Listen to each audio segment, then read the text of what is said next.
बिस्मिल्लाहिर्रहमानिर्रहीम सल्लल्लाहु अलैहि वसल्लम।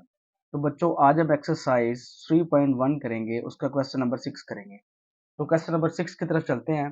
इसकी स्टेटमेंट है, कहता है two numbers are in the ratio, दो नंबर्स हैं तो और उसकी रेशो दी हुई है 5:8, 5:8 दी हुई है। कहता है if 9 is added to each number, मतलब इन दोनों नंबर में अगर 9 जमा किया जाए we get a new ratio, तो हम एक नई रेशो हासिल करते हैं।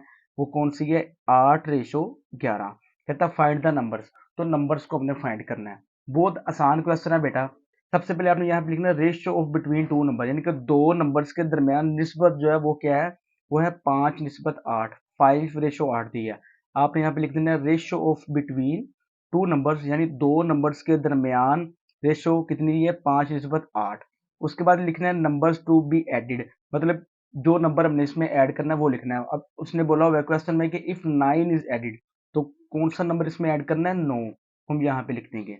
आगे हम लिखेंगे न्यू रेशो, तो न्यू रेशो हमारे पास कौन सी बन जाती है? 8:11। तो यहाँ पे 8:11 लिख देंगे। उसके बाद लेट्स सपोज कर लेते हैं कि फर्स्ट नंबर हमारे पास जो है वो है 5 7 एक्स, एक्स को हमने फर्ज कर लिया। सेकंड नंबर हमारे पास क्या है? 8 7 एक्स फर्ज कर लिया। उसके बाद अकॉर्डिंग टू क्वेश्चन क्या लिखेंगे हम? 5x प्लस 9, क्योंकि उसने बोला कि number to be added, 9 number जो उसमें ऐड करना है। यहाँ पे उसने कहा भी हुआ है कि इफ 9 इज एडिड, कि इन दोनों रेशियोज में 9 अगर हम ऐड करें तो नई रेशियो में ये हासिल होती है। तो 5x में भी हम क्या ऐड कर देंगे? 9। यहाँ पे 5x प्लस 9 लगा देंगे, रेशो यानी निस्बत, फिर 8x जमा के लगा देंगे 9 इज इक्वल टू जो नई रेशो हमारे पास बनती है वो उसने क्वेश्चन में दी हुई है 8:11 दी हुई है। तो यहाँ पे जो 8:11 है वो हम यहाँ पे लिख देंगे इज इक्वल टू 8:11। तो ये 5x आ गया प्लस 9 जो उसने कहा था जमा करें, 8x जमा क्या आ गया? 9 इज इक्वल टू क्या आ गया? 8:11 जो उसने बोला नहीं बन जाती है रेशो। उसके बाद क्या करेंगे? 5x जमा 9 आ गया, इस रेशो की जगह पे क्या लगा देंगे? बटा निस्बत की जगह पे, फिर आ जाएगा 8x जमा 9 आ जाएगा इज इक्वल टू 8 आ गया। अब रेशो की जगह पे क्या आ गया? बटा आ गया, निस्बत की जगह पे फिर क्या आ जाएगा? 11 आ जाएगा। उसके बाद बेटा इसको क्रॉस मल्टीप्लाई कर देंगे, इसको इसके साथ मल्टीप्लाई और इसको इसके साथ मल्टीप्लाई कर देंगे। तो यहाँ पे लिखेंगे 11 इंटू 5x प्लस 9 आ जाएगा इज इक्वल टू 8 आ जाएगा इंटू 8x जमा क्या आ जाएगा? 9 आ जाएगा। उसके बाद बेटा इसको मल्टीप्लाई कर देंगे, 11 को जब 5 से मल्टीप्लाई करेंगे तो 55 55x आ जाता है, प्लस 11 को 9 से मल्टीप्लाई करेंगे तो 99 आ जाता है इज इक्वल टू 8 को 8 से मल्टीप्लाई करेंगे तो 64 यानी 64x आ जाता है, प्लस 8 को 9 से मल्टीप्लाई करेंगे तो 72 यानी 72 आ जाता है। उसके बाद बेटा क्या करेंगे? x वाली रकमों को एक साइड पे कर लेंगे और दूसरी रकमों को एक साइड पे। ये 5x आ गया, इस प्लस का 64 है, इस साइड पे आके माइनस का 64 हो जाएगा इज इक्वल टू 72 आ जाएगा। ये प्लस का 99 है, बेटा उठा के जब इस साइड पे लेके आएंगे तो माइनस का 99 हो जाएगा। जैसे मैंने बोला एक्स वाली इस साइड पे आ जाएगी और ये वाली इस साइड पे आ जाएगी। जब लेके आएंगे इस साइड पे तो उसके साइन बेटा चेंज हो जाएंगे। उसके बाद 64 में से बेटा 55 को माइनस करेंगे तो 9 आ जाता है, 7x। अब 64 चूंकि बड़ा है उसका साइन कौन सा है? माइनस का, तो वो यहाँ पे हम माइनस लगा देंगे इज इक्वल टू 99 में से 72 को माइनस करेंगे, 72 को माइनस करेंगे तो 27 आ जाता है। अब 99 बड़ा है, इसका साइन कौन सा बेटा? माइनस का, तो वो हम यहाँ पे लगा देंगे। अब यहाँ से बेटा हमने x की वैल्यू निकालनी है। अब -9 है, यहाँ पे ये वाला माइनस है, ये वाला माइनस है, ये तो बेटा आपस में कट जाएंगे, कैंसिल हो जाएंगे। अब ये 9 इसके साथ मल्टीप्लाई हो रहा है तो बेटा इधर आके क्या हो जाएगा? डिवाइड हो जाएगा। अब 27 को जब 9 पे डिवाइड करेंगे तो 3 आ जाएगा, 9 तिया 27। ये वाला 3 बेटा यहाँ पे हम लगा देंगे, तो x की वैल्यू हमारे पास क्या आ गई बेटा? 3 आ जाएगी।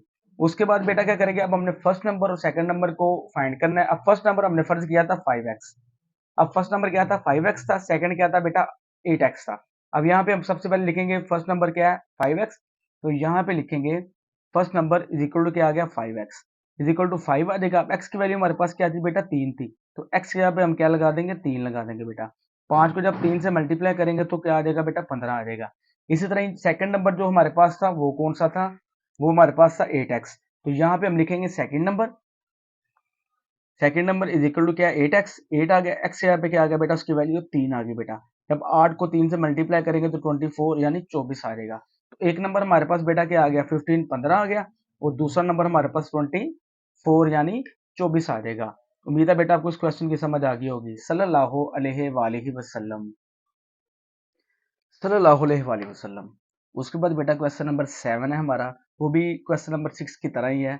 इसकी स्टेटमेंट है, कहता है if 10 is added in each number of the ratio 4:13। कहता है अगर 4:13 की रेशो हो और उसमें 10 जमा करें तो we get a new ratio, तो हम एक नई रेशो हासिल करते हैं। वो क्या है जी, 1:2, यानी कि 1:2 आती है। कहता है व्हाट आर द नंबर्स, तो हमने नंबर फाइंड करते हैं कि नंबर कौन कौन से हैं। बेटा ये भी पिछले क्वेश्चन की तरह इसको हम सॉल्व करेंगे, इसी उसकी तरह क्वेश्चन है बेटा। सबसे पहले लिखेंगे रेशो ऑफ टू नंबर्स, दो नंबर्स की रेशो हमारे पास क्या है जो उसने दी हुई है 4:13, यानी कि 4:13 दी हुई है। तो यहाँ पे लिखेंगे रेशो ऑफ टू नंबर, यानी कि दो नंबर्स की निस्बत हमारे पास क्या है 4:13 दी हुई है बेटा, वो लिख देंगे। उसके बाद बेटा लिखेंगे यहाँ पे नंबर टू बी एडिड। अब इसमें कौन सा नंबर हमने ऐड करना है, क्वेश्चन में इसमें बताया हुआ है कि 10। अगर इस नंबर में अगर हम 10 नंबर जो है 10 ऐड करेंगे तो हमारे पास जो नई रेशो है वो 1:2 बन जाती है। तो यहाँ पे लिखेंगे नंबर टू बी एडिड, कि जो हमने नंबर ऐड करना है वो क्या है बेटा 10 है। तो न्यू रेशो हमारे पास क्या बनती है 1:2, यानी 1:2 जो हमारे पास नई रेशो बनती है। तो हम यहाँ पे लिख देंगे न्यू रेशो 1:2। अब लेट्स सपोज कर लेते हैं कि फर्स्ट नंबर हमारे पास क्या है, ये 4 है, साथ हमने x को फर्ज कर लिया तो 4x बन गया। और सेकंड नंबर हमारे पास क्या है 13x, यानी 13x है। उसके बाद बेटा अकॉर्डिंग टू क्वेश्चन हम क्या करेंगे कि 4x, अब इसमें जमा क्या करना है बेटा 10। यहाँ पे हमने लिख दिया कि नंबर टू भी एडिड किया, इस इन दोनों में अगर हम 10 ऐड करें तो 4x जमा क्या आ जाएगा 10 आ जाएगा, रेशो निस्बत आ जाएगा, आगे 13x जमा क्या आ जाएगा बेटा 10 आ जाएगा, इज इक्वल टू क्या आ गया 1:2, यानी कि 1:2 ये वाला जो है न्यू रेशो वो लिख देंगे। अगेन देखिए ये 4x आ जाएगा, प्लस क्या आ जाएगा 10 आ जाएगा, रेशो 13x आ जाएगा, प्लस क्या आ जाएगा बेटा 10 आ जाएगा, इज इक्वल टू जो नई रेशो बनती है हमारे पास 1:2, वो हम यहाँ पे लिख देंगे बेटा। उसके बाद क्या करेंगे, यहाँ पे हम लिखेंगे 4x प्लस 10, 4x प्लस 10 लिख देंगे, रेशो यानी निस्बत यहाँ पे क्या आ जाएगा बटा आ जाएगा, 13x प्लस क्या आ जाएगा 10 आ जाएगा, इज इक्वल टू क्या आ जाएगा 1, रेशो की जगह पे बटा आ जाएगा, आगे क्या आ जाएगा 2 आ जाएगा। अगेन देख लें, ये 4x जमा 10 आ जाएगा बटा, ये 13x जमा 10 आ जाएगा, इस रेशो की जगह पे बटा आ जाएगा, इज इक्वल टू क्या आ गया 1 आ जाएगा बेटा, उस रेशो यानी निस्बत की जगह पे क्या आ जाएगा बटा आ जाएगा, फिर क्या आ जाएगा 2 आ जाएगा। उसके बाद बेटा क्या करेंगे, इसको हम क्रॉस मल्टीप्लाई करेंगे, मतलब इसको इसके साथ मल्टीप्लाई कर लेंगे और इसको इसके साथ मल्टीप्लाई कर लेंगे। तो यहाँ पे आ जाएगा बेटा 2 × 4x प्लस 10 लिख देंगे, यानी कि 2 × 4x जमा 10 लिख देंगे, इज इक्वल टू 1 आ जाएगा, आगे इंटू आ गया 13x जमा 10 आ जाएगा। उसके बाद बेटा इसको मल्टीप्लाई कर देंगे, 2 को जब 4 से मल्टीप्लाई करेंगे तो 8 आ जाएगा, 7 आ गया x, 2 को 4 से मल्टीप्लाई करेंगे तो 8x आ जाएगा, प्लस 2 को जब 10 से मल्टीप्लाई करेंगे तो 20 आ जाएगा, 2 को 10 से तरफ दी तो 20 आ गया, 1 को 13 यानी 13 से तरफ देंगे तो 13 आ जाएगा, 7 के आ गया x, प्लस 1 को 10 से मल्टीप्लाई करेंगे 10 से तो बेटा 10 ही आ जाएगा। उसके बाद बेटा क्या करेंगे, x वाली रकम एक साइड पे दूसरी एक साइड पे, तो 8x एज इट इज, ये जो जमा का 13x है इस साइड पे आके माइनस का 13x हो जाएगा, 10 वैसे ही आ जाएगा बेटा। ये 10 प्लस का 20 है, तो प्लस के 20 को जब उठा के इस साइड पे लेके आएंगे तो इधर आके माइनस का 20 हो जाएगा। अगेन देखिए ये 8x आ गया, ये प्लस का 13x था, इस साइड पे आके माइनस का 13x हो गया। आगे ये 10 एज इट इज, अब ये प्लस का 20 था, जमा का 20 था, इस साइड पे आके माइनस का 20 हो जाएगा। उसके बाद बेटा क्या करेंगे, 13 में से 8 को माइनस करें तो हमारे पास 5 बचता है, 7 के आ जाएगा x। अब 13 चूंकि बड़ा है, इसका साइन कौन सा है बेटा माइनस का, तो 7 माइनस लगेगा, इज इक्वल टू 20 में से जब 10 को माइनस करेंगे तो 10 आ जाएगा। अब 20 चूंकि बड़ा है तो उसकी साइन कौन सा माइनस का, तो वो हम यहाँ पे लगा देंगे। अब बेटा ये वाला माइनस और ये वाला माइनस बेटा आपस में कैंसिल हो जाएंगे, और हमने यहाँ से x की वैल्यू निकालनी है, तो यहाँ पे देखिए 5x के साथ मल्टीप्लाई हो रहा है बेटा, इसको उठा के जब इस साइड पे लेके आएंगे तो इधर आके डिवाइड हो जाएगा। 10 को जब 5 पे डिवाइड करेंगे, 10 को जब 5 पे तकसीम करेंगे 2 आ जाता है, जैसे आपके सामने है, ये 5 दूनी 10, 5 2 10 आ जाता है। तो x की वैल्यू हमारे पास क्या आ जाएगी बेटा 2 आ जाएगी। अब हमने क्या करना है, फर्स्ट नंबर और सेकंड नंबर फाइंड करना है। अब फर्स्ट नंबर जो था हमारे पास, आपको भी पता है वो क्या था 4x था, जो हमने लेट किया था, सपोज किया था, फर्ज किया था। सेकंड नंबर था हमारे पास 13x था, तो पहले 4x है, x की वैल्यू यहाँ पे रखेंगे तो फर्स्ट नंबर आ जाएगा। सेकंड नंबर 13x है, तो x के साथ इसकी x की वैल्यू रखेंगे तो 13 से मल्टीप्लाई करके सेकंड नंबर आ जाएगा। तो यहाँ पे लिखेंगे सबसे पहले फर्स्ट नंबर, वो हमारे पास क्या है 4x, is equal to 4x की वैल्यू क्या आ जाएगी 2, ये वाली बेटा, यहाँ पे x की जगह पे 2 लगाएंगे, 4 को जब 2 से मल्टीप्लाई करेंगे तो 8 आ जाएगा। इस तरह जब सेकंड नंबर हमने फाइंड करना है, वो हमारे पास क्या था 13x, यानी 13x है, इज इक्वल टू 13 आ जाएगा, x की जगह पे उसकी वैल्यू क्या बेटा 2 है, तो वो यहाँ पे 2 आ जाएगा। 13 को जब 2 से मल्टीप्लाई करेंगे तो 26, यानी 26 आ जाएगा बेटा। और लिहाजा फर्स्ट नंबर हमारे पास क्या आ गया 8, सेकंड नंबर हमारे पास क्या आ गया 26, ये इसका आंसर होगा। सल्लल्लाहु अलैहि वसल्लम। इसके बाद बेटा क्वेश्चन नंबर 8 है हमारे पास, कहता है find the cost of 8 KG of mangoes. 8 kilogram आमों की कीमत हमने फाइंड करनी है। कहता है if 5 KG of mangoes cost 250। 8 kilogram आम की कीमत हमने मालूम करनी है। कहता है अगर 5 किलोग्राम आम की कीमत 250 रुपये हो। आसान क्वेश्चन है। यहाँ पे सबसे पहले हम लिखेंगे मैंगोज जो है वो टोटल कितने हैं, 5 केजी है, और उनकी प्राइस कितनी है 250, यानी कि 5 किलोग्राम आम की कीमत हमारे पास कितनी है 250 रुपए। मैंगोस कितने 8 किलोग्राम, यानी कि 8 केजी आमों की कीमत हमने मालूम करनी है। यहाँ पे लिखेंगे price is equal to x, x हमने फर्ज कर लिया क्योंकि 5 किलोग्राम आम की कीमत 250 रुपए थी और 8 किलोग्राम आम की कीमत हमने मालूम करी थी, वो हमें पता नहीं थी, वो हमने एक्स फर्ज कर ली। आगे क्या लिखेंगे यहाँ पे 5 केजी रेशो 8 केजी, 5 किलोग्राम निस्बत 8 किलोग्राम। अब 5 किलोग्राम आम की कीमत कितनी थी 250 रुपए, वो हम यहाँ पे लिख देंगे 250 रुपए। रेशो यानी निस्बत आ जाएगी। अब 8 किलोग्राम आम की कीमत में हमने मालूम करनी है, वो हमें नहीं पता, तो यहाँ पे एक्स लगा देंगे। उसके बाद बेटा ये 5 आ जाएगा, रेशो यानी निस्बत की जगह पे बटा आ जाएगा, फिर क्या आ जाएगा 8 इज इक्वल टू 250 आ जाएगा, रेशो की जगह पे क्या आ जाएगा बटा, फिर क्या आ जाएगा एक्स। उसके बाद बेटा क्या करेंगे, इन दोनों को हम क्रॉस मल्टीप्लाई कर देंगे, इसको इसके साथ मल्टीप्लाई और इसको इसके साथ मल्टीप्लाई कर देंगे। यहाँ पे 5 को जब एक्स से मल्टीप्लाई करेंगे तो 5x आ जाएगा इज इक्वल टू, अब 8 आ जाएगा मल्टीप्लाई क्या आ जाएगा 250, 250 आ जाएगा। अब x हमने चूंकि फाइंड करना है तो क्या करेंगे बेटा, ये 5x के साथ मल्टीप्लाई हो रहा है तो इधर आके क्या हो जाएगा बेटा डिवाइड हो जाएगा। उसके बाद यहाँ पे देखिए इसको हम काट भी सकते हैं, 5 एकम 5, 5 को 5 से मल्टीप्लाई किया तो 5 बटे 25 आ जाएगा, 7 क्या आ जाएगा 0। अब 50 आ गया और यहाँ पे क्या 8 है, 50 को जब 8 से मल्टीप्लाई करेंगे तो 400 आ जाएगा। आप यहाँ पे भी देख सकते हैं कि 50 को जब 8 से मल्टीप्लाई करते हैं तो 8 0 0 8 5 40, तो कितना आ जाएगा 400 यानी 400 आ जाएगा। तो 8 किलोग्राम आम की कीमत हमारे पास कितनी आ जाएगी 400 आ जाएगी।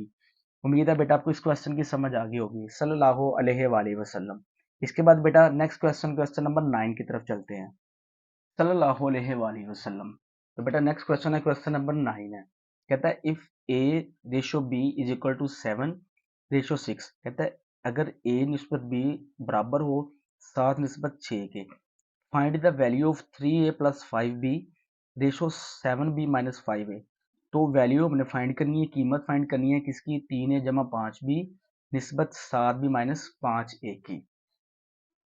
सबसे पहले हम यहाँ पे लिखेंगे a ratio b is equal to 7 ratio c, इसको बटे में लिख लेंगे तो हमारे पास आ जाएगा a रेशो यानी निस्बत की जगह पे बटा आ जाएगा, क्या आ जाएगा b आ जाएगा, इज इक्वल टू 7 आ जाएगा, रेशो यानी बटे की इसकी निस्बत की जगह पे हमारे पास बटा आ जाएगा, क्या आ जाएगा 6 आ जाएगा। उसके बाद जो वैल्यू हमने फाइंड करनी है ये वाली, इसको भी बटे की फॉर्म में लिख लेंगे, तो ये 3a प्लस 5b निस्बत 7b माइनस 5a आ जाएगा is equal to 3a plus 5b ratio निस्बत की जगह पे बटा आ जाएगा 7b माइनस 5a आ जाएगा। अब यहाँ पे बेटा आप देखिए कि हमारे पास वैल्यू जो है वो है a ओवर b की, यानी कि a बटा b की कीमत है हमारे पास, वो क्या है 7 बटा 6 है। यहाँ पे देखिए हमारे पास खाली a है और वैल्यू हमारे पास a बटा b की है। हम चाहते हैं कि यहाँ पे a बटा b आ जाए ताकि ये वाली वैल्यू हम यहाँ पे दर्ज करके कीमत निकाल सके। इसके लिए क्या करेंगे, अगर हम इसको भी इस इधर भी और इधर भी इसको b से डिवाइड कर दे, b पर डिवाइड कर दे तो हमारे पास a ओवर b आ जाएगा।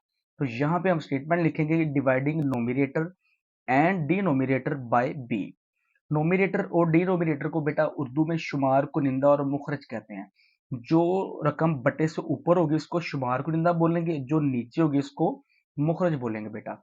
अब ऊपर और नीचे b से डिवाइड करेंगे तो यहाँ पे लिखेंगे 3a प्लस 5b बटा के आ जाएगा, यहाँ पे b आ जाएगा ओवर, फिर ये 7b माइनस 5a था बटा लगा के क्या b लगा देंगे, 3a प्लस 5b बटा b आ जाएगा, फिर बटा लगाएंगे 7b माइनस 5a बटा के आ जाएगा b आ जाएगा हमारे पास।